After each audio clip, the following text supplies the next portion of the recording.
Hello friends, 2038లో ప్రపంచం నిజంగానే అంతమవ్వబోతుందా?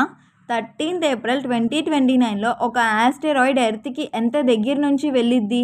దానివల్ల మన ఎర్త్కి ఏమైనా ఎఫెక్ట్ ఉందా? అసలు ఆస్ట్రాయిడ్ అంటే ఏంటి? ఇలాంటి ఎన్నో ఇంట్రెస్టింగ్ క్వశ్చన్స్కి ఆన్సర్స్ని మనం ఈరోజు ఈ వీడియోలో తెలుసుకుందాం. వీడియో అయితే చాలా ఇంట్రెస్టింగ్గా ఉండబోతుంది. వీడియోని లాస్ట్ వరకు తప్పకుండా చూడండి. వీడియో స్టార్ట్ చేసే ముందు ఒక చిన్న రిక్వెస్ట్ అండి. మీరు కనుక మా ఛానల్ని ఫస్ట్ టైం విజిట్ చేసినట్లయితే ప్లీజ్ మా ఛానల్ని సబ్స్క్రైబ్ చేసి సపోర్ట్ చేయండి. అండ్ వీడియో నచ్చితే లైక్ చేయడం మాత్రం మర్చిపోకండి. ఆస్టెరాయిడ్స్ని ప్లానెటాయిడ్స్ అని కూడా అంటారు. ఎందుకంటే ఇవి చూడడానికి మినీ ప్లానెట్స్ లాగానే ఉంటాయి అండ్ ఇవి సోలార్ సిస్టంలో తిరుగుతూ ఉంటాయి. వీటి గురించి మనం చిన్నప్పుడు స్కూల్స్లో చదువుకున్నాం కూడా. కానీ మనం చిన్నప్పుడు స్కూల్లో ఆస్టెరాయిడ్ డ్రాయింగ్స్ని చూస్తే ఇలా కనిపించేవి. ఇది చూడ్డానికి అవి ఒకదాని పక్కన ఇంకోటి చాలా దగ్గరగా తిరుగుతూ ఉన్నట్టు ఉన్నాయి, కానీ నిజానికి అవి అంత దగ్గరగా తిరగవు. ఆస్టెరాయిడ్కి మధ్య దాదాపు 1 మిలియన్ కిలోమీటర్ కంటే ఎక్కువ డిస్టెన్స్ ఉంటుంది. అండ్ కొన్ని బిలియన్స్ ఆఫ్ ఆస్టెరాయిడ్స్ తిరుగుతూ ఉంటాయి మన సోలార్ సిస్టంలో. బట్ అన్ని ఆస్టెరాయిడ్ సైజ్ ఒకలా ఉండదు. సోలార్ సిస్టంలో అతి చిన్న ఆస్టెరాయిడ్ సైజ్ వచ్చేసి కేవలం 2 మీటర్స్ మాత్రమే. అండ్ అతి పెద్ద ఆస్టెరాయిడ్ ఇప్పటి వరకు డిస్కవర్ చేసింది 940 కిలోమీటర్స్ పెద్దది. చాలా వరకు ఆస్టెరాయిడ్స్ మన సోలార్ సిస్టంలో మార్స్ అండ్ జూపిటర్ మధ్యలోనే తిరుగుతూ ఉంటాయి. దీన్నే మనం ఆస్టెరాయిడ్ బెల్ట్ అని అంటాము. ఒక్కోసారి ఆస్టెరాయిడ్ బెల్ట్ నుంచి దూరంగా వెళ్ళిపోయి ఎర్త్ వైపుకి వచ్చేస్తాయి. దీన్ని మనం NEOS అంటాము, అంటే నియర్ ఎర్త్ ఆబ్జెక్ట్స్ అని అర్థం. NEOS అంటే కేవలం ఆస్ట్రాయిడ్సే కాదు, ఎర్త్ దగ్గరికి వచ్చే ఇంకా వేరే ఆబ్జెక్ట్స్ కూడా, like comets, asteroids, meteoroids and meteoroids. ఇప్పుడు ఇవన్నీ ఏంటి అని అనుకుంటున్నారా? అన్నీ స్పేస్లో ఎగిరే రాక్సే. బట్ ఆస్టెరాయిడ్ రాక్ అండ్ మెటల్తో తయారై ఉంటాయి. కామెట్ ఐస్, డస్ట్ అండ్ రాక్తో తయారై ఉంటాయి.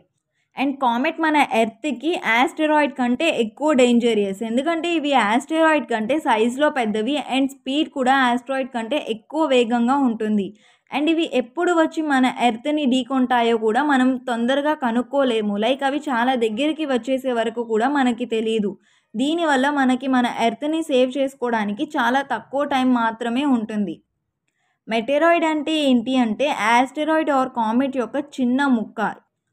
ఈ మెటెరాయిడ్ మన ఎర్త్కి దగ్గరికి వచ్చేసి అట్మాస్ఫియర్లో ఎంటర్ అయితే దాన్ని మనం మెటార్ అని అంటాము. అండ్ ఇది ఎంత స్పీడ్గా వచ్చిద్ది అంటే బర్న్ అయిపోయి ఇలా కనిపించిద్ది. దీన్ని మనం షూటింగ్ స్టార్ అని కూడా అంటాము.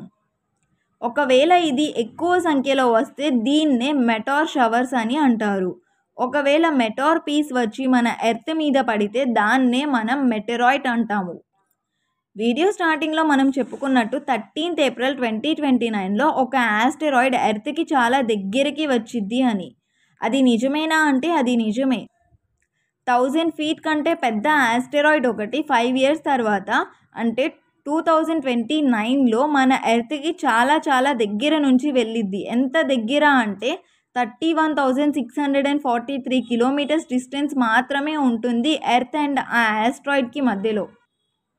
అలా వెళ్ళినప్పుడు దాన్ని మీరు మీ ఓన్ ఐస్తో చూడవచ్చు, ఎటువంటి టెలిస్కోప్ హెల్ప్ కూడా లేకుండా. దీనివల్ల మన ఎర్త్కి ఏమైనా ఎఫెక్ట్ ఉంటుందా అంటే నో.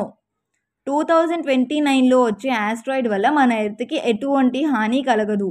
లైక్ 0% ఛాన్సెస్ అనే మనం చెప్పుకోవచ్చు. బట్ దీని గురించి ఫస్ట్ టైం 2004లో తెలిసినప్పుడు మాత్రం 2.7% ఛాన్సెస్ ఉన్నాయి అని అన్నారు. జస్ట్ 2.7% ఛాన్సెస్ అయినా సరే అప్పట్లో దీన్ని సిటీ కిల్లర్ అని, మోస్ట్ డేంజరియస్ ఆస్టెరాయిడ్ అని అనేవాళ్ళు. కొన్ని ఇయర్స్ తర్వాత ఈ ఆస్ట్రాయిడ్ మీద ఇంకా కొంచెం డీప్గా అబ్జర్వ్ చేసి రీసెర్చ్ చేస్తే తెలిసింది ఏంటి అంటే ఈ ఆస్ట్రాయిడ్ మన ఎర్త్ని ఢీకొనే ఛాన్సెస్ 0% అని. బట్ ఇదే ఆస్ట్రాయిడ్ తిరిగి మళ్ళీ 2036లో కానీ 2038లో కానీ వస్తే రిస్క్ అని అన్నారు. బట్ ఆఫ్టర్ సమ్ టైం మళ్ళీ తెలిసింది ఏంటి అంటే ఈ ఆస్ట్రాయిడ్ నెక్స్ట్ 100 years వరకు ఎర్త్ని ఢీకొనే ఛాన్సే లేదు అని. దీనివల్ల ఈ ఆస్ట్రాయిడ్ని రిస్క్ లిస్టులో నుంచి తీసేశారు.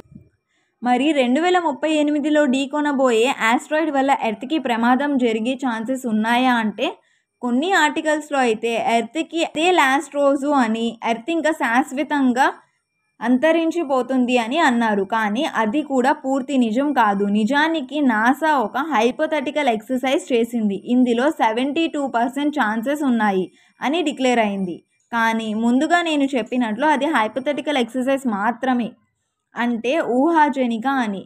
లైక్ 2038లో ఒక ఆస్టెరాయిడ్ భూమి మీదకి వచ్చి పడితే మనం దాని నుంచి ఎలా బయటపడగలం అని ఒక చిన్న మాక్ టెస్ట్లో కండక్ట్ చేశారు. ఇందులో 100+ ఎక్స్పర్ట్స్ వేరే వేరే ఆర్గనైజేషన్స్ నుంచి పార్టిసిపేట్ చేశారు. అందరూ కలిసి డిస్కస్ చేసుకున్నారు. లైక్ ఒకవేళ 2038లో ఆస్టెరాయిడ్ భూమిని వచ్చి ఢీకొంటే మనం ఏ స్టెప్స్ తీసుకోవచ్చు అండ్ భూమిని ఎలా కాపాడగలం అని. అక్కడ ఉన్న వాళ్ళలో మ్యాక్సిమం 81% వరకు చాలామంది ఇన్ కేస్ 14 years తర్వాత ఒక ఆస్ట్రాయిడ్ ఎర్త్ని ఢీకొన్నా సరే అలాంటి సిచ్యువేషన్ని మనం ఫేస్ చేయగలం అనే కాన్ఫిడెన్స్తోనే ఉన్నారు. నిజానికి నెక్స్ట్ 100 years వరకు మన ఎర్త్కి ఎటువంటి ప్రమాదాలు లేవు అని నాసా చెప్పింది. ఒకవేళ ఏమైనా జరిగినా సరే ఆ సిచ్యువేషన్ని ఫేస్ చేయగల టెక్నాలజీ మన దగ్గర ఉంది అని. ఫస్ట్లో నాసా చెప్పింది ఏంటి అంటే 2038లో ఆస్ట్రాయిడ్ వచ్చి మన ఎర్త్ని ఢీకొనే ఛాన్సెస్ 72% ఉంటే వాళ్ళు ఎలా డీల్ చేయాలో అని దాని మీద ఒక ఎక్సర్సైజ్ చేస్తున్నాము అని. బట్ దాన్ని కొంతమంది అదే మన ఎర్త్కి లాస్ట్ డే అని ఫేక్ రూమర్స్ని స్ప్రెడ్ చేస్తున్నారు. సో వాటిని నమ్మకండి.